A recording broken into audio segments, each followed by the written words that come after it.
UN की world population prospects 2024 report से ये बात सामने आई है कि आने वाले समय में भारत, जो अभी भी दुनिया का सबसे आबादी वाला देश है, उसकी जो आबादी है वो लगातार बढ़ने वाली है। मतलब पॉपुलेशन के मामले में हम नंबर 1 बने रहेंगे। यूएन की इस रिपोर्ट में कहा गया कि भारत पिछले साल चीन को पीछे छोड़ते हुए दुनिया का सबसे ज्यादा आबादी वाला देश बना था।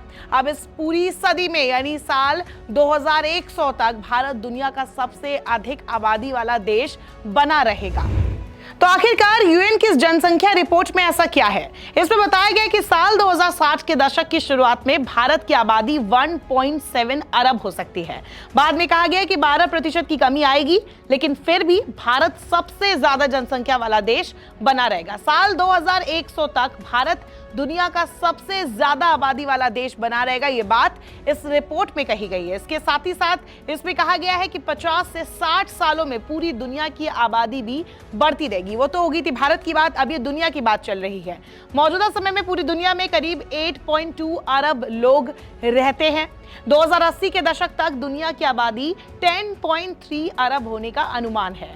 चरम पर पहुंचने के बाद सदी के अंत तक 10.2 अरब तक ये जो जनसंख्या है वो हो जाएगी। यानी कि जब बहुत ज्यादा पॉपुलेशन बढ़ जाएगा उसके बाद थोड़ी कमी आएगी, लेकिन फिर भी जनसंख्या के लिहाज से सदी में बेतहाशा वृद्धि होने वाली है। वही इस रिपोर्ट में कहा गया सेंचुरी में दुनिया की आबादी चरम पर पहुंचने की 80% संभावना है, जबकि एक दशक पहले यूएन ने आबादी चरम पर पहुंचने की जो संभावना जताई थी वो 30% जताई थी। यानी कि अब जो पॉपुलेशन बढ़ने के चांसेस है दुनिया में वो अब ज्यादा हो गया। अब यूएन को भी पता है और सबको पता है कि ये श्योरिटी है कि पॉपुलेशन 80% तक है कि ये बढ़ेगी, चरम पर जाएगी। तो ये कहीं ना कहीं चिंता की बात है। इस रिपोर्ट में कहा गया कि साल 2054 तक दुनिया के 126 देशों और क्षेत्रों की आबादी बढ़ती रहेगी। सदी के अंत तक ये अपने चरम पर पहुंच जाएगा। जनसंख्या वृद्धि वाले देशों में भारत, अमेरिका, पाकिस्तान, इंडोनेशिया और नाइजीरिया जैसे देश शामिल होंगे।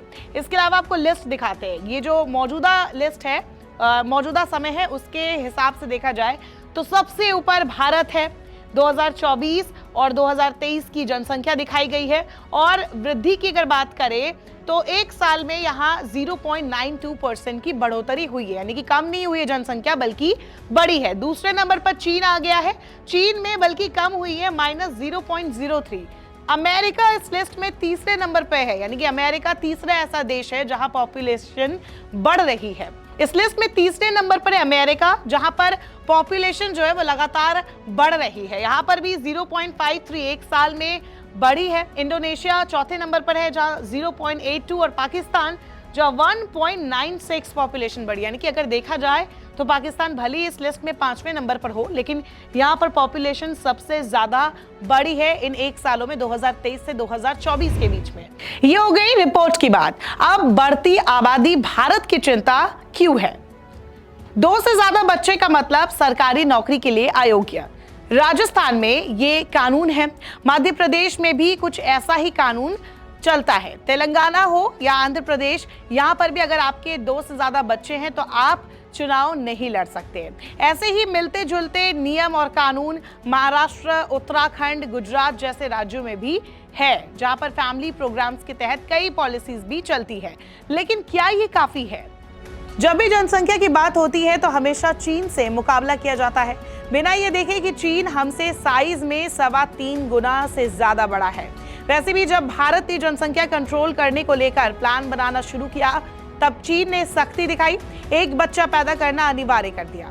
इसकी काफी आलोचना हुई। मकसद था 35 साल में 40 करोड़ नए बर्थ को रोकना, जो चीन ने 38 सालों में ही पूरा कर लिया। उसके बाद वो अपने रिप्लेसमेंट लेवल को मेंटेन करने के लिए 2 चाइल्ड पॉलिसी लेकर आए 1979 में।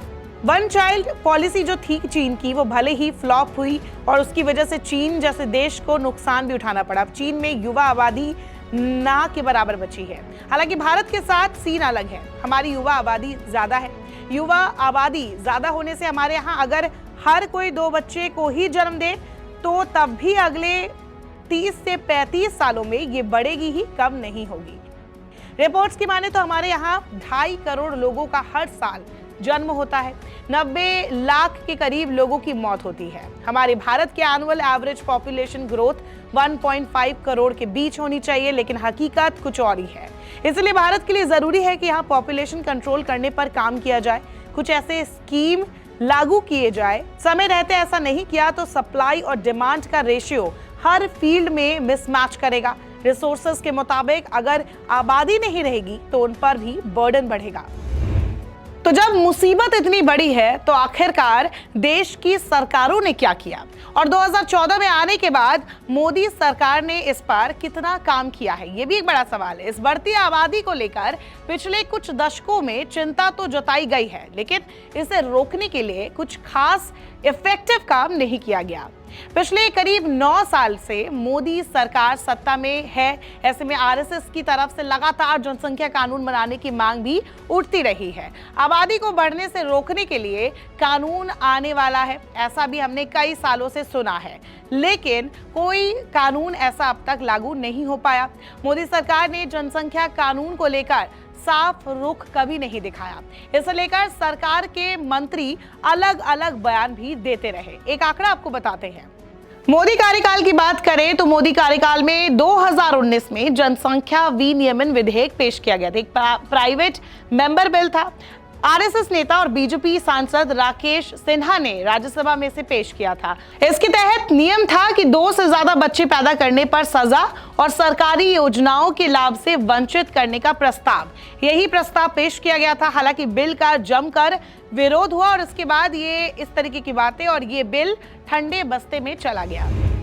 हालांकि ये कोई पहली दफा नहीं है। इससे पहले भी मोदी सरकार से पहले भी जितनी भी सरकारें थी उनमें कभी ना कभी प्रयास किए गए हैं, कई सारे बिल पेश किए गए हैं, कई उपाय रखने की बात कही गई है, कई पॉलिसीज का जिक्र हुआ है। लेकिन सबसे बड़ा एग्जाम्पल इंदिरा गांधी के वक्त जब इमरजेंसी लगाई गई थी उस वक्त देखने को मिला था, जब नसबंदी का अभियान चलाया गया था पूरे देश में, और इसकी चर्चा आज तक होती है। आज तक इस अभियान के चलते कांग्रेस की आलोचना कभी कभी की जाती है। बहुत सारे लोग कांग्रेस को नसबंदी के अभियान की वजह से कोसते हैं और इमरजेंसी के दौरान संजय गांधी ने नसबंदी कराने का जो निर्देश दिया था पूरे देश में, भारत के अलग अलग शहरों और गांव में जबरन लोगों को पकड़कर नसबंदी भी कराई गई थी। इस दौरान 1 साल में ही लाखों लोगों की नसबंदी कर दी गई थी। ये रिपोर्ट्स बताते हैं जनसंख्या नियंत्रण के इस तरीके का खूब विरोध हुआ। कांग्रेस को अगले लोकसभा चुनाव में इसका हर्जाना भी भुगतना पड़ा और बुरी हार मिली, और इसी वजह से उसके बाद से ही सरकारों ने ऐसा कोई कानून या ऐसी कोई तरकीब आगे नहीं निकाली जिससे उनको इतना बड़ा नुकसान मिले। आजादी के बाद से करीब 35 बार जनसंख्या नियंत्रण को लेकर बिल पेश किया गया है, लेकिन आज तक इसे कानूनी अमलीजामा नहीं पहनाया गया और पहनाया जा भी नहीं सका है। कारण कुछ राजनीतिक है, कुछ सामाजिक है। नेता वोट खोने से डरते हैं क्योंकि उनकी राजनीति है, और क्योंकि भारत में अलग अलग धर्म समुदाय के लोग रहते हैं तो सबको साथ लेकर चलना मुश्किल हो जाता है। एक आंकड़ा बताते हैं, भारत में मुस्लिम के अलावा अगर देखें तो अल्पसंख्यकों में पारसी है, बौद्ध है, जैन है, ईसाई है और ऐसे ही कुछ और समाज के लोग भी आते हैं। ऐसे में इस तरह के कानून का सीधा असर उन पर पड़ेगा, इन समुदायों पर पड़ेगा, इनके अस्तित्व पर पड़ेगा, क्योंकि इनकी आबादी पहले से ही भारत में बहुत कम है। और इसीलिए इस तरीके से भारत का जो आबादी का जो इशू है, जो प्रॉब्लम है, जो दिक्कत है, उसको सॉल्व करना जरूरी हो जाता है, क्योंकि अभी नहीं संभले तो देर हो जाएगी।